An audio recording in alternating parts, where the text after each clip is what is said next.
آج میں صرف اور صرف اپنی اس نشست میں کوڈ کرنے جا رہا ہوں۔ سب سے پہلے تو آج یہ لائیو ہے، اس کو دوبارہ سے پھر میں اپلوڈ کروں گا۔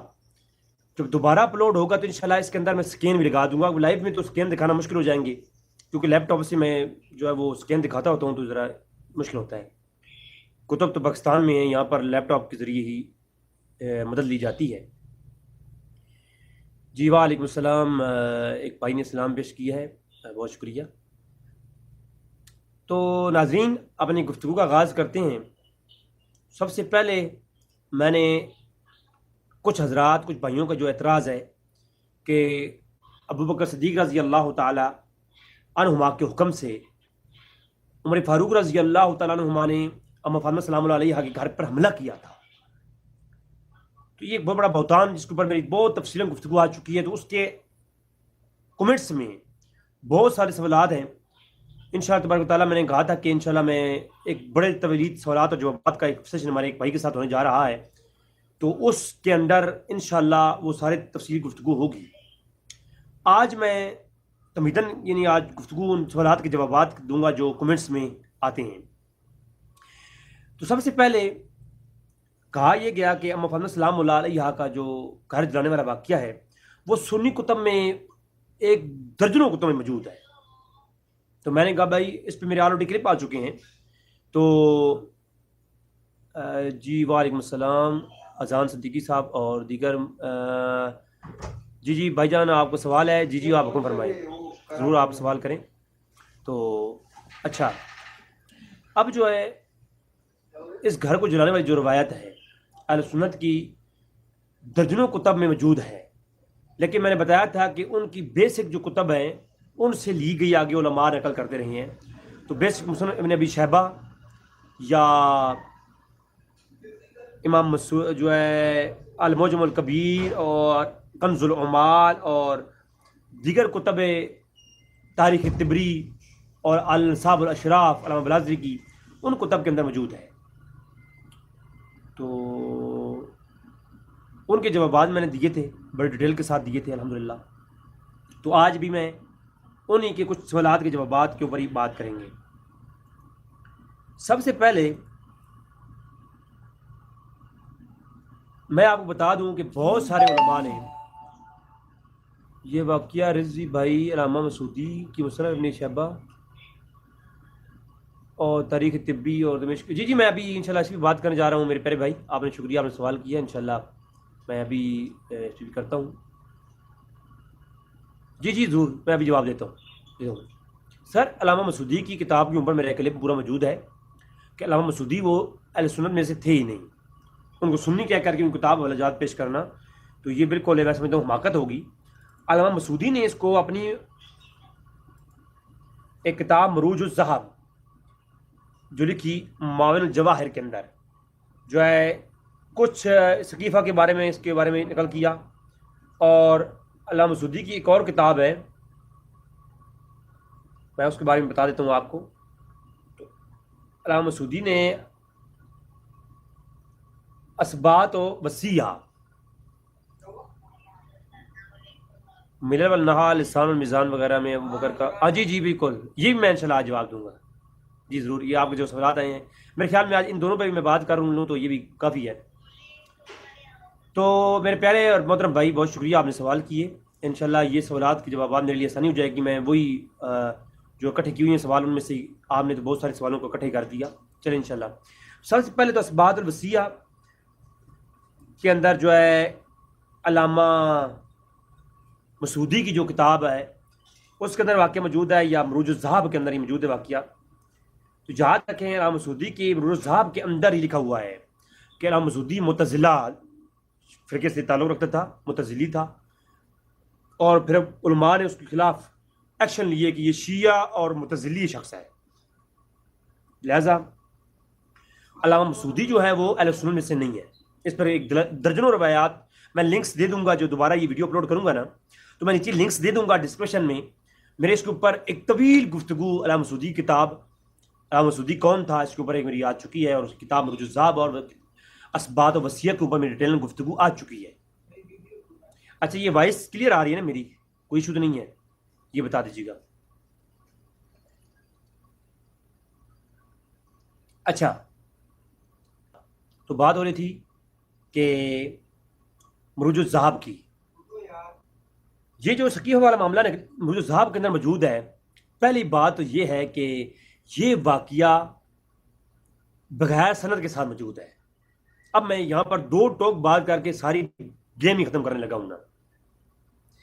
میں نے پہلے بھی عرض کی تھی اہل سنت کے ہاں کسی کتب کے اندر بھی وہ چیز آ جائے، سند اس کی نہ ہو تو وہ جو ہے اہل سنت کے ہاں حجت نہیں ہے. اور اگر سند صحیح ہو تو وہ شیعہ کتب سے ہی کیوں نہ ہو تو وہ ہمارے لیے قابل قبول چیز ہوتی ہے. یہ اہل سنت کے ہاں اصول میں سے ہے. اب دیکھیں یہاں یوم سقیفہ کا جو مروج الذہاب کے اندر باب کیا نقل کیا علامہ مسعودی نے، جو کہ شیعہ شخص ہے، ہمارے لیے حجت ہی نہیں ہے، لیکن پھر بھی آپ دیکھیں اگر کوئی کہے کہ نہیں سنی کتاب ہے تو سنی کتاب بھی صحیح. اس کا حصہ دوم ہے اور صفحہ جناب اس کا 120 ہے. یوم سقیفہ کا اس نے ایک جو ہے وہ چیپٹر قائم کیا، اور پھر اگلا عدی بن حاتم تائی اگلا چیپٹر. اس کے درمیان میں جو بنو سقیفہ کا یوم سقیفہ کا چیپٹر ہے اس کے دوران گفتگو کرتے ہوئے جو مسعودی نے گفتگو کی ہے، ایک سند بھی روایت نہیں کی. کہاں سے لیا؟ بس لکھ دیا کہ سقیفہ بنی سعدیہ میں ابوبکر صدیق کے ہاتھ پر لوگوں کی بیعت کرنا، اور وہ یہاں سے واقعہ شروع کر دیا. یعنی اس واقعے کو بغیر سند کے نقل کیا. تو بغیر سند کے جناب وہ جو آپ کے سوالات ہیں مدر صاحب کے، وہ بھی میں یہاں بتا دوں. بغیر سند کے ساتھ اس واقعے کو کتنے لوگوں نے نقل کیا ذرا وہ بتا دوں میں. تاریخ مسعودی، علامہ مسعودی نے مروج الذہاب کے اندر، کنز العمال کے اندر تعلیقاً روایت ہے، حضرت علی متقی حدیث کی کتب ہے، ان اسلم انہ خینا یحیل علی ابو بکر. بس یہاں سے انہوں نے بات شروع کی، کوئی سند نہیں ہے. حدیث کی کتب ہے سنیت کی ہے، سنی کے ہاں اس کے اندر یہ روایت موجود ہے بغیر سند کے، تعلیقاً روایت ہے، معلق روایت ہے. اچھا، کوئی سند نہیں. پھر یہ روایت سند کے بغیر الملل والنحال کے اندر موجود ہے. اب یہاں پر ایک بہت بڑا دھوکہ، آپ خود سماعت فرمائے حیران ہو جائیں گے. یہ بھائی نے سوال بھی کیا ہے ابھی کہ یہ کتاب ملل والنحال کے اندر ہی موجود ہے. تو میرے پیارے بھائی یہ کتاب جو ملل والنحال ہے نا، اتنا بڑا دھوکہ، دین کے نام پہ دھوکہ. اب ملل والنحال کے اندر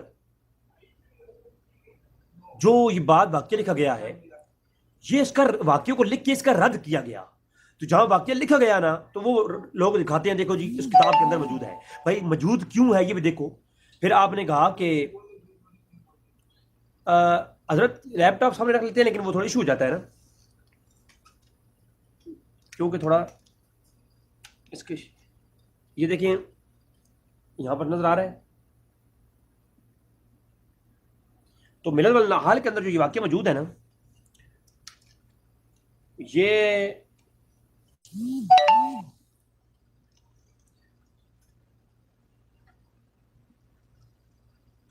ملل والنحال کے اندر جو واقعہ یہ موجود ہے، حقیقت یہ ہے کہ یہ واقعہ علامہ شہرستانی نے اپنی کتاب ملل والنحال میں لکھا اور اس کا رد کرتے ہوئے لکھا. یعنی وہ لکھتے ہیں کہ فرقہ نظامیہ اور دیگر فرقوں کے برے عقائد، یہ چیپٹر قائم کیا. اور اس کے علاوہ بے شمار ایسے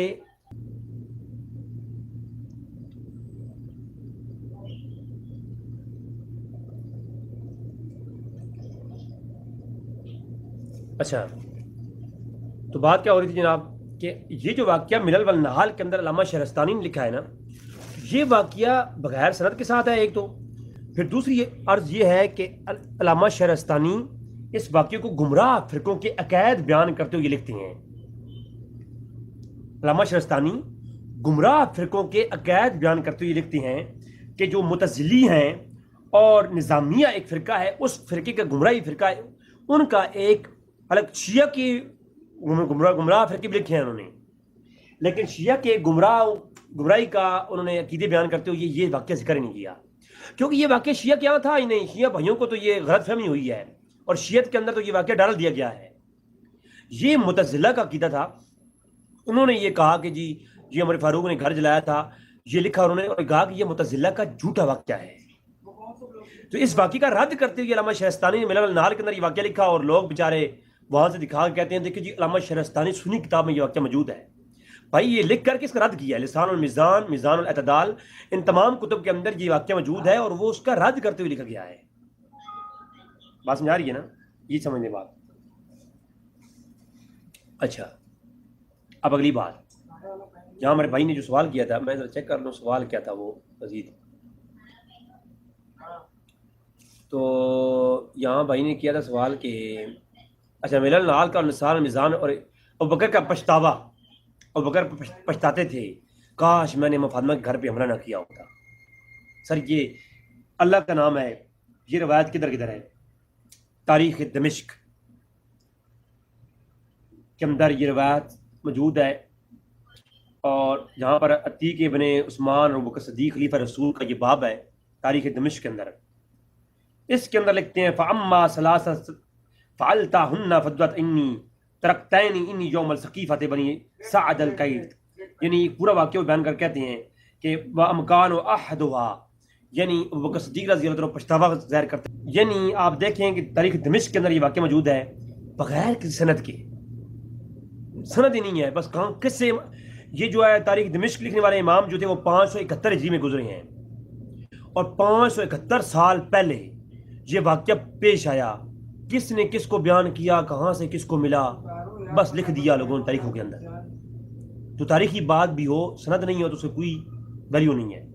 اچھا تاریخ دمشق کے علاوہ اقد الفرید علامہ اندلسی کی جو کتاب ہے اس کے اندر یہ واقعہ موجود ہے کہ ابوبکر صدیق پچھتایا کرتے تھے.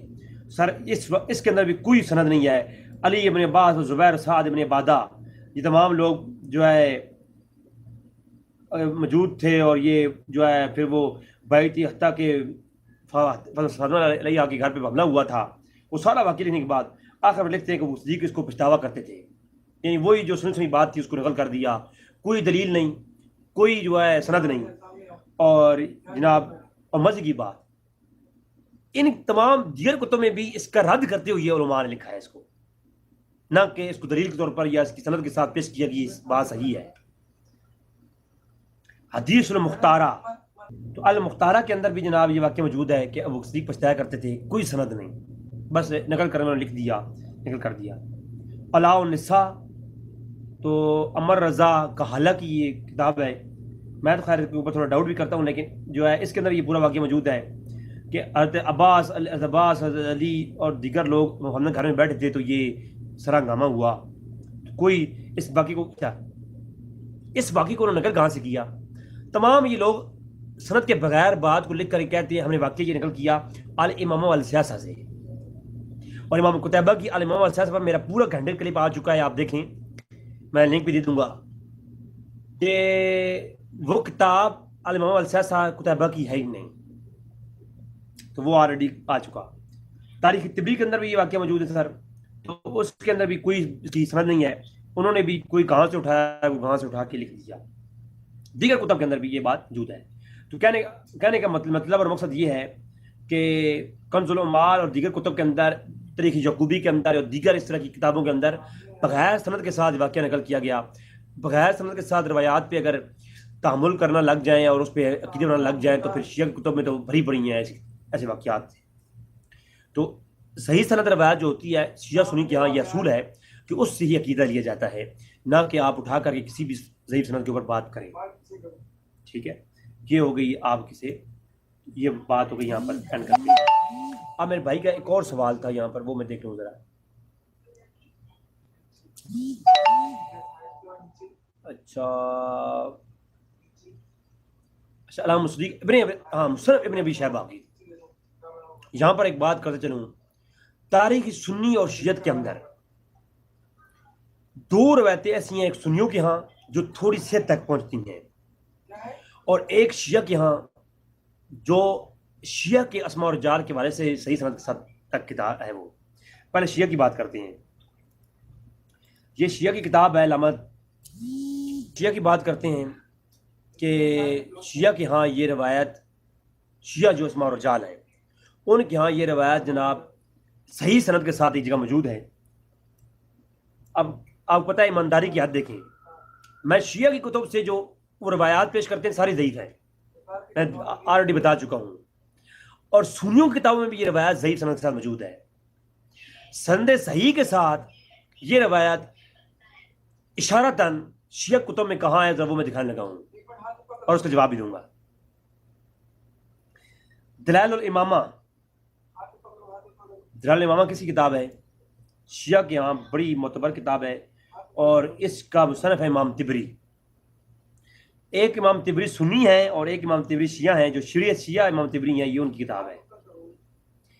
اس کے اندر وہ سند صحیح کے ساتھ، سند صحیح سنیت کے یہاں نہیں، سنیوں کے یہاں یہ تمام راوی غضاب ہیں. شیعہ کی عثمان اور رجال کتب میں تمام راوی جو ہے یہ سند صحیح کے ساتھ روایت کرتے ہیں.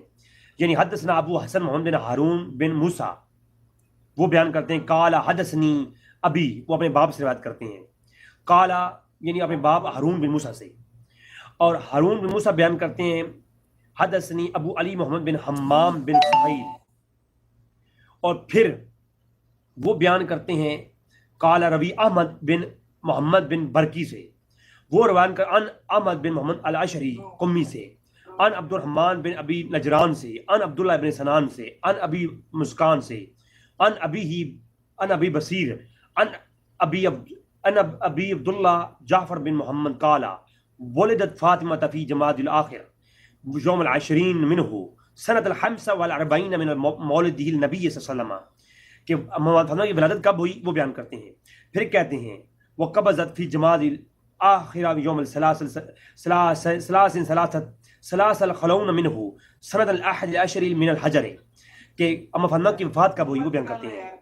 اور پھر کہتے ہیں اما فاطمہ کی وفات کا سبب کیا ہے، وکان سبب وفاتها عین کنقذ مولا عمر، کہ جو مولا عمر کا کنقذ غلام تھا اس نے ضرب لگائی اور اما فاطمہ جو ہے وہ شہید ہو گئی. اب اس کی سند شیعہ کے ہاں صحیح سند کے ساتھ تک پہنچتی ہے. لیکن اب آپ غور کریں گے آپ کہ سند صحیح کے ساتھ شیعہ کے ہاں یہ روایت پہنچتی ہے.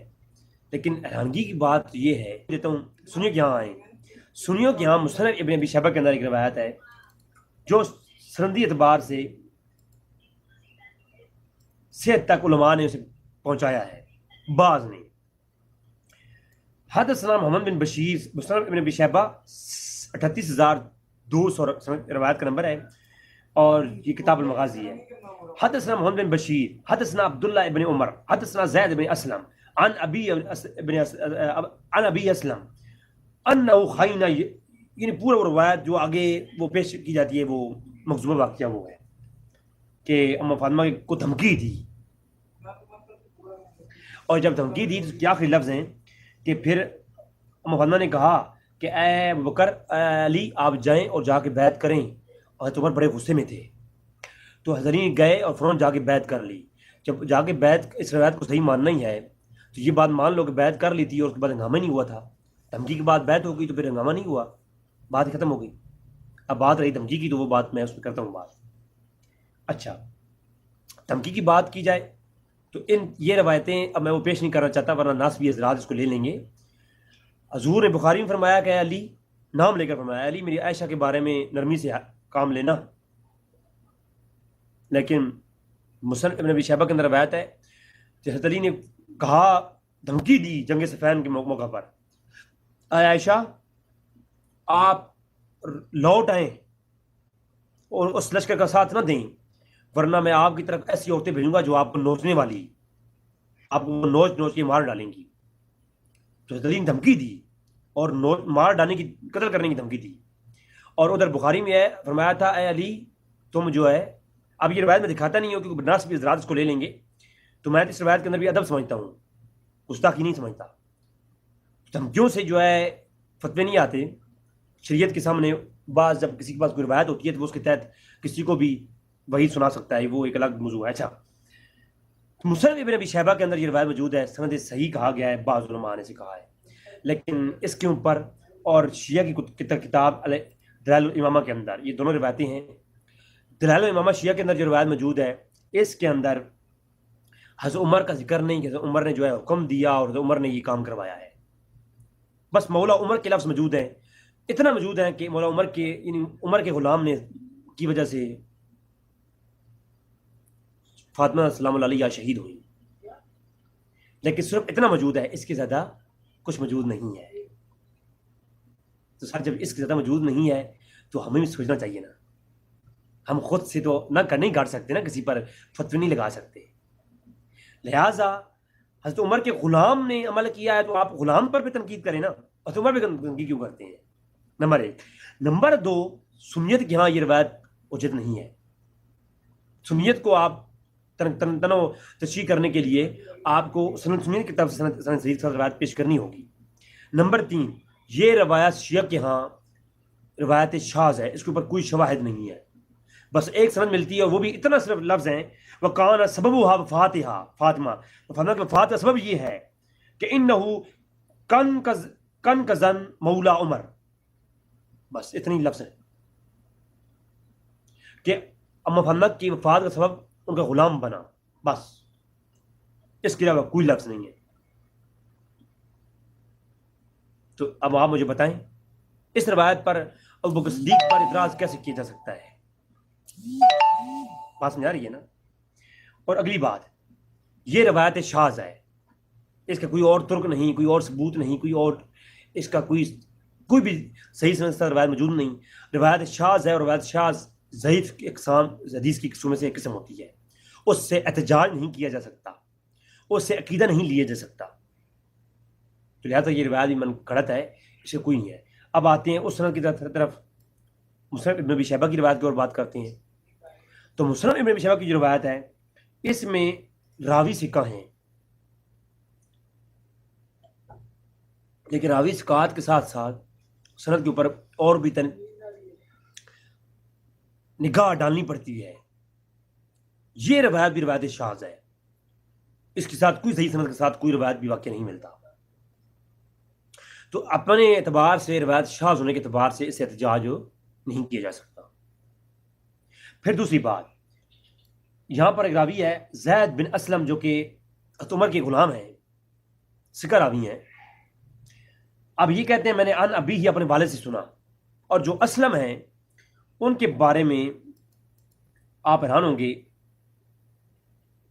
یہ روایت مرسل اور شاذ ہے، نمبر 1 بات، اور دوسری بات یہ ہے کہ زید بن اسلم اور جو ان کے باپ اسلم ہیں وہ مدینہ میں تھے ہی نہیں اس سنہ ہجری میں، جس سنہ ہجری کا واقعہ یہ بتایا جاتا ہے، 8 سنہ ہجری کا واقعہ جو بتایا جاتا ہے، یہ بیعت ابوبکر کا یہ واقعہ بتایا جاتا ہے نا، تو بیعت ابوبکر کے دوران یہ شخص جو اسلم تھا یہ مدینہ میں تھا ہی نہیں، جب موقع پہ تھا ہی نہیں، اس کو امام بخاری نے تاریخ کبیر کے اندر لکھا ہے، تو وہ جو تھا ہی نہیں، تو یہ روایت کے واقعے کے پیش آنے کے بعد یہ تابعی تھا، اسلم جو تھا یہ عمر کا غلام تھا، تابعی تھا، اور یہ مدینہ میں تھا ہی نہیں، اور یہ جب مدینہ میں آیا تو یہ واقعہ ہو چکا تھا، تو ایک شخص نے اپنی آنکھوں سے دیکھا نہیں، وہ روایت کرتا ہے کہ میں نے، وہ خود کہتا ہے یہ میں نے واقعہ دیکھا ہے، یہ ہوا ہے، تو یہ اپنی روایت اپنے سند کے اعتبار سے منقطع روایت ہے، اور امام بخاری نے تاریخ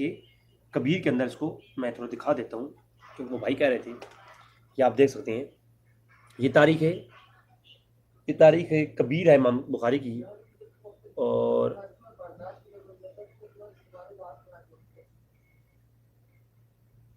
تو لہٰذا یہ بات بھی منقطع اور بالکل مکذوبہ ہے، بات سمجھ آ گئی ہے نا؟ تو یہ امام بخاری نے بھی اس کے اوپر وضاحت کر دی۔ باقی لوگ کہتے ہیں جی محمد بن بشیر، میں تو کہتا ہوں پوری صنعت کے ساتھ راوی سارے ثقہ ہیں، لیکن ثقہ راویوں کی صرف روایت کا صحیح ہونا ثقہ روایت کی راوی کا ہونا ضروری نہیں ہوتا، بلکہ ان کا سماع اگلے ایک ثقہ راوی کا دوسرے ثقہ راوی سے سماع ہونا ضروری ہے، باقی کے وقت موجود ہونا ضروری ہے۔ ایک ثقہ راوی تو پہلے یہ واقعہ ہو چکا ہوتا ہے، تو وہ کیسے یہ واقعہ، تو ثقہ راوی تھا لیکن اس کی بات قابل قبول نہیں ہے، کیونکہ جو اس نے بیان کیا اسلام لانے کے بعد، پہلے کا واقعہ بیان کیا بعد میں، اور وہ اس وقت تھا بھی نہیں، تو اسلم جو ہے اسلام میں بعد میں قبول کیا انہوں نے، اور تمہاری غلامی میں بعد میں آئے، مدینہ میں بعد میں آئے، واقعہ پہلے ہو چکا تھا، تو لہٰذا یہ جو ہے اپنی سند کے اعتبار سے روایت من کرتا ہے۔ بات رہی محمد بن بشیر کی کہ وہ ثقہ راوی ہے، تو آپ کو بتا دوں کہ تقریب و تہذیب کے اندر ان کے اوپر بھی کچھ اشکال ان کے حافظے پہ اٹھائے گئے ہیں، لیکن میں اس طرف آنا نہیں چاہتا، میرا وہ موضوع نہیں ہے۔ تو مصنف ابن ابی شیبہ کا میں نے آپ کو جواب دے دیا. اچھا ایک اور سوال کہ المذکر تذکر والذکر جو کتاب ہے ابی عاصم کی، المذکر کتاب ہے امام حافظ ابی بکر امن بن عمر ابی عاصم شیبانی، ان کی کتاب ہے، اس کے اندر یہ روایت موجود ہے. تو اس کو ذرا آپ کی روایت نمبر 19 ہے، تو اس کو آپ دیکھیں وہ لکھتے کیا ہیں. یعنی میں تھوڑا دکھا دیتا ہوں پہلے.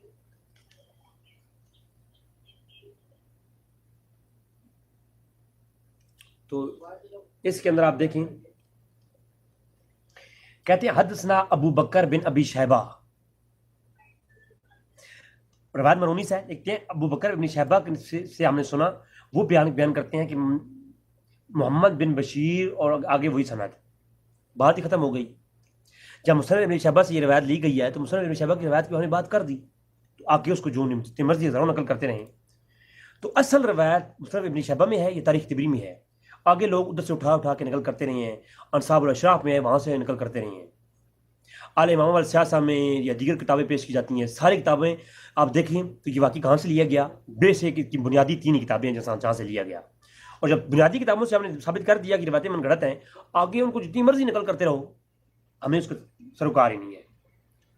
ایک اور کتاب ہے حسن بن فرحان المالکی کتاب ہے.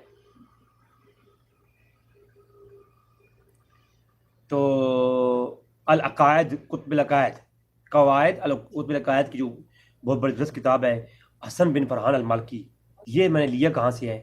کہتے ہیں ایسا واقعہ پیش آیا ہے جو ہم ایک فتنہ تھا، جو فاطمہ علیہ السلام علیہ گھر کے اندر ایک جھگڑا ہوا، تو وہ پیش کرنے کے بعد کہتا ہے میں نے پڑھا کہاں سے ہے؟ کہتا ہے اس کو میں نے پڑھا ہے وجدت لہا اسناد القواعدہ، کہ صحیح جید سند کے ساتھ. کہاں؟ منہا ما اخرج ابن ابی شیبہ فی مصنف بسند صحیح ان اسلم مولا عمر. ٹھیک ہے، تو میں نے مولا اسلم جو کہ عمر کا غلام تھا اس کی سند کے ساتھ مصنف ابن ابی شیبہ سے میں نے یہ روایت پڑھی ہے.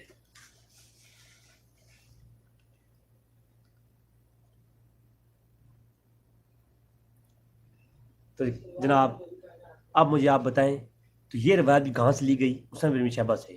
جب مصنف ابن شیبہ جو بیسک کتاب ہے ہم اسے سمجھا دیا کہ یہ روایت تو کسی کام کی نہیں، تو کوئی ضرورت اس پہ کلام کی نہیں رہتی. ٹھیک ہے، تو لہذا اسلم غلام اسلم جو تھا وہ اس کی روایت شاذ ہے، یہ بھی مصنف ابن شیبہ کا میں جواب دے دیا. اب انصاف الاشراف علامہ بلازری کی، اس میں آپ دیکھیں امام مدینی وہ روایت کرتے ہیں ان مسلمہ ابن محارب سے، اور وہ بیان کرتے ہیں ان سلیمان ابن تیمی سے، اور وہ بیان کرتے ہیں ابن اون سے.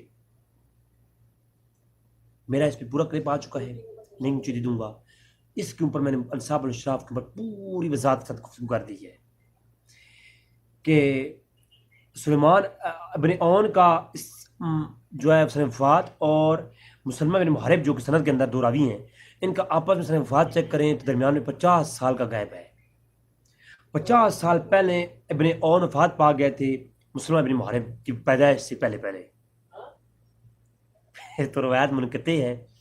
اور مدینی کہتے ہیں، اور پھر سلمان ابن تیمی جو ہیں ان سے ان کا سماع ہی نہیں ہے. وہ اس پہ میرا تفصیلی گفتگو آ چکی ہے، وہ میں لنک دے دوں گا، یہ کلپ اپلوڈ کر دوں گا دوبارہ سے.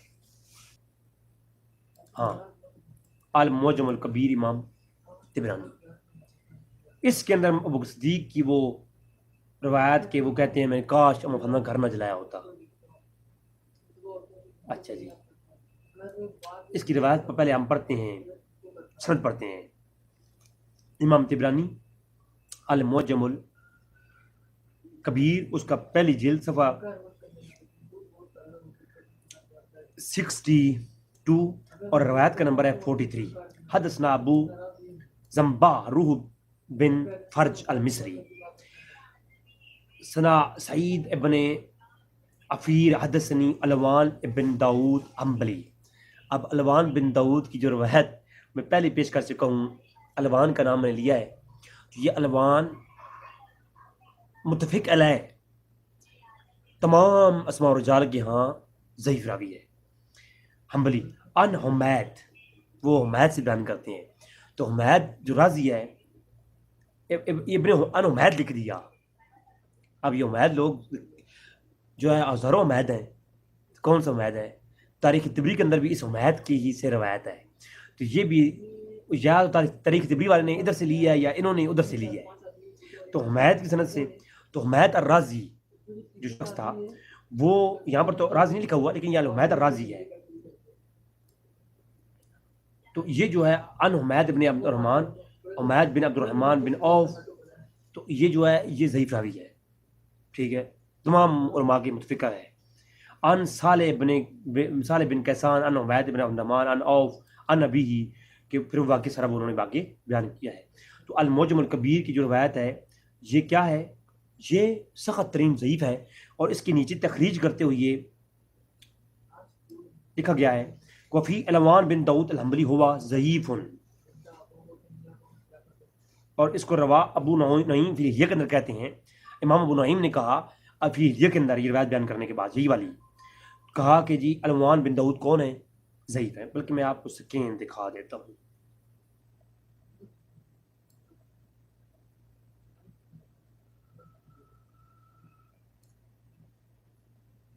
دیکھیں یہ ہوا ضعیف. ٹھیک ہے جی. تو یہ جو امام طبرانی کی روایت ہے یہ بھی ضعیف ہے.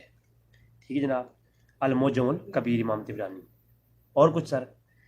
تو روایت صحیح ہو بھائی. جھوٹے واقعات تو آج بھی گھڑ کے پیش کر دے جی، جھوٹے واقعات. تو آپ مجھے بتائیں کیا کریں گے آپ؟ ایسے تو پھر آج نصب بھی کرتے رہتے ہیں واقعات، تو آپ کا نصب کیا جواب دیں گے؟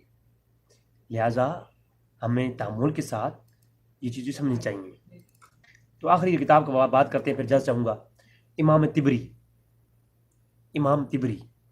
المعجم امام طبری تاریخ طبری کے اندر لکھتے ہیں حدثنا ابن حمید الرازی قال حدثنا جریر ان مغیرہ ان زیاد بن کلیب قال انی عمر بن خطاب منزل علی علی. اب وہ پوری واقعہ جہاں پر یہ ساری بات ہے، تلوار نکال لی اور یہ وہ. اچھا، اب تاریخ طبری کا یہ واقعہ ہے. تاریخ طبری ٹھیک ہے. تو تاریخ طبری کے اندر جو پچھتانے والی بات ہے وہ تو سند کے بغیر ہے، ہم اٹھا کر دیوار بھی ماریں گے، کوئی حجت نہیں. اچھا، اب تاریخ طبری، اس کی تاریخ طبری کے اندر تخریج کرتے ہوئے جو امام ہیں انہوں نے کیا لکھا کہ اسناد معدل وفی متفق نکارا، بالکل پوری سند کہ ہر ایک راوی جو ہے وہی ضعیف ہے، یعنی سند بالکل ہی ضعیف ہے. اب اس کے اوپر جو راوی ہیں ان کو میں بات کر کے بتا دیتا ہوں کہ کیوں ضعیف ہے. کوئی کہہ سکتا ہے جی بس کہہ دیا تو ضعیف ہو گیا، نہیں.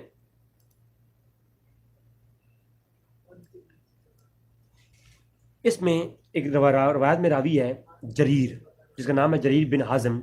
یہ اس کا اخلاط علماء کے یہاں مشہور ہے کہ یہ اخلاط کا شکار تھا، اس کا حافظہ کمزور ہو گیا تھا، بھولنے کی عادت تھی، اور یہ اخلاط کا شکار تھا. تقریب و تہذیب کے اندر امام ابن حجر اسقلانی نے صاف لفظوں میں کہہ دیا کہ وہ اخلاط کا شکار تھا.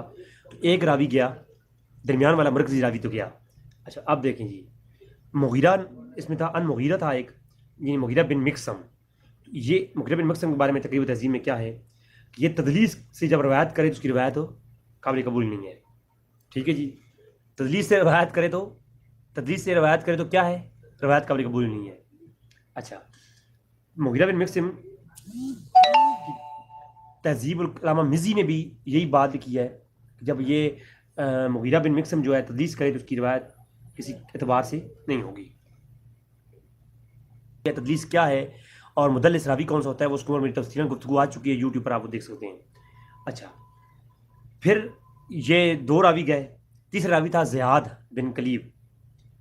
تو اس کے بارے میں بتا دیتا ہوں جی. زیاد بن کلیب گھر جلانے کی دھمکی کے ٹائم یہ جو واقعی روایت پیش کی جاتی ہے یہ مدینہ میں نہیں تھے، اور یہ موجود نہیں تھے. سر بات ہو تو دلیل سے ہو، ورنہ کیا بات. ٹھیک ہے جی. اور اصل میں مجھے لوگ کہتے ہیں تم ماڈرن مولوی ہو، تو ذرا ماڈرن ہی رہنا چاہیے. اچھا ناظرین، پھر اگلی بات سنیں کہ تاریخ طبری کی جو روایت ہے اس کا بھی جواب آ گیا. ٹھیک ہے سر، یہ جواب بھی آ گیا.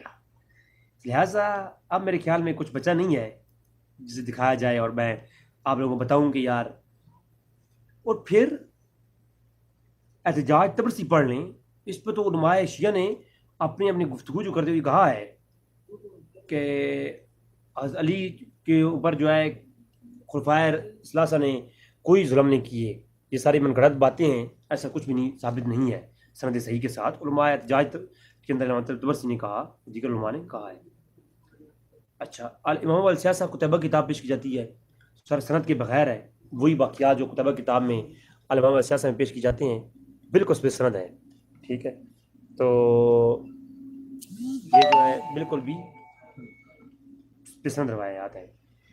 ٹھیک ہے جی، تو یہ چیزیں بھی آ گئیں. کہا گیا جی الفروق کتاب ہے جو کہ بہت زیادہ شیعہ پیش کرتے ہیں.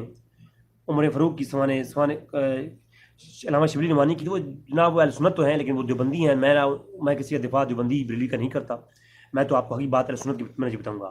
اہل سنت کے منہج پر جو ائمہ گزرے ہیں اہل سنت کے، ان کی حوالجات پیش کریں، ان کا ہم جواب دیں گے. آج کے مولویوں کا میں کوئی یا کتابی مولویوں کا ہی میں جواب دینے کا پابند نہیں ہوں، چاہے وہ سنی ہوں، بریلوی ہوں، دیوبندی ہوں. جی، تو الامام السیاسہ ہاں کہتے ہیں جی یہ روایت تو امام سیوطی نے اپنی کتاب مسند فاطمۃ الزہرا جو سیوطی کتاب ہے اس کے اندر بھی انہوں نے سند کے ساتھ روایت کی ہے. تو سر وہ سند کیا ہے؟ سبحان اللہ، یہ دیکھیں جی سند.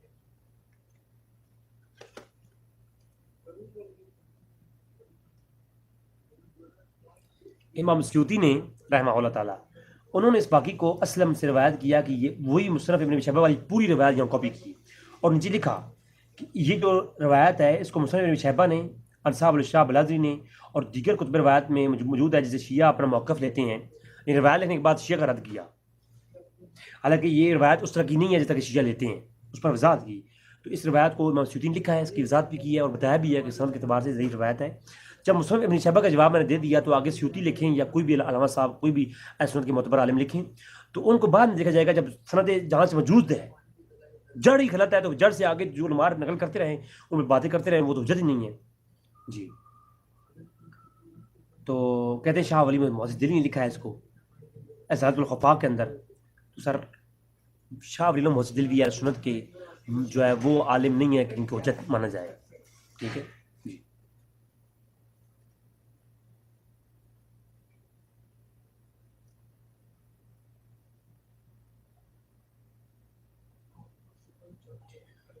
تو عقد فرید جو کتاب ہے، میں نے ایک اعتراض کیا تھا کہ جی عقد فرید جو ہے یہ کتاب جو ہے یہ معتبر نہیں ہے. تو وہ کہتے ہیں جی ابن خلقان نے اپنی وفیات العیان کے اندر اس کتاب کی توثیق بیان کی ہے. سر آپ کی بات مان لیتا ہوں، بات ختم ہو گئی نا، میں تو جھگڑے نہیں مرتا. وہ کتاب اہل سنت کی مان لیتا ہوں. آپ مجھے بتائیں سند کیا لکھی ہے وہاں پر؟ جی نا، ادھر دال نہیں گلنے والی. جب سند ہی اس کی جو ہے وہ انہوں نے کہاں سے لکھی ہے تو پھر ہمیں جو ہے اس کی وہ ہماری یہ تو روایت وہ کسی کام کی نہیں ہے. ٹھیک ہے، تو اس کی سند جو ہے وہی والی ہے، السیاسہ والی ماما والی ہے، تو سند ضعیف ہے. بات ختم. لہٰذا ناظرین میں نے کوشش کی کہ آپ کے سامنے جو حق بات ہے وہ پیش کروں اور دلائل کے ساتھ ہی پیش کرنے کی کوشش بھی کی ہے. میرا مقصد کسی کے دل آزاری کرنا نہیں ہے. میرا مقصد تھا کہ میں آپ کو بتاؤں کہ جو شیعہ کے ہاں اور سنیوں کے ہاں لڑائی چلتی ہے میں بتا چکا ہوں اس کے بارے میں پہلے. ٹھیک ہے، تو الامام السیاسہ جو ہے بارے میں میری گفتگو آ چکی، بلکہ میں نے دکھا بھی دیا تھا کہ فہرست الاعلام کے اندر کتیبہ کی جو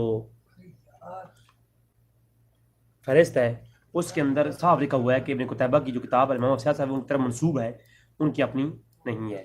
یہ فہرست الاعلام میں دکھا بھی دیتا. ٹھیک ہے، تو یہ تمام کتابیں میں نے دکھائی ہیں. لہٰذا ناظرین آج کی گفتگو اپنے انتہا تک پہنچتی ہے. میں نے کوشش کی کہ آپ کے سامنے جو وہ حق بات ہی پیش کروں جو مجھے تک ملتی ہے، جو میں ریسرچ کرتا ہوں وہ آپ کے سامنے دلائل کے ساتھ پیش کرتا ہوں. اللہ تبارک و تعالیٰ سے دعا ہے کہ رب تعالیٰ ہمیں حق جانے کی توفیق عطا فرمائے اور اللہ تبارک تعالیٰ ہمیں سچا عاشقان اہل بیت بنائے اور سچا اہل سنی بنائے اور صحابہ کرام کا ادب کرنے والا بنائے. اللہ تبارک تعالیٰ سے دعا ہے کہ رب تعالیٰ ہمیں حق جانے کی توفیق عطا فرمائے. وما علینا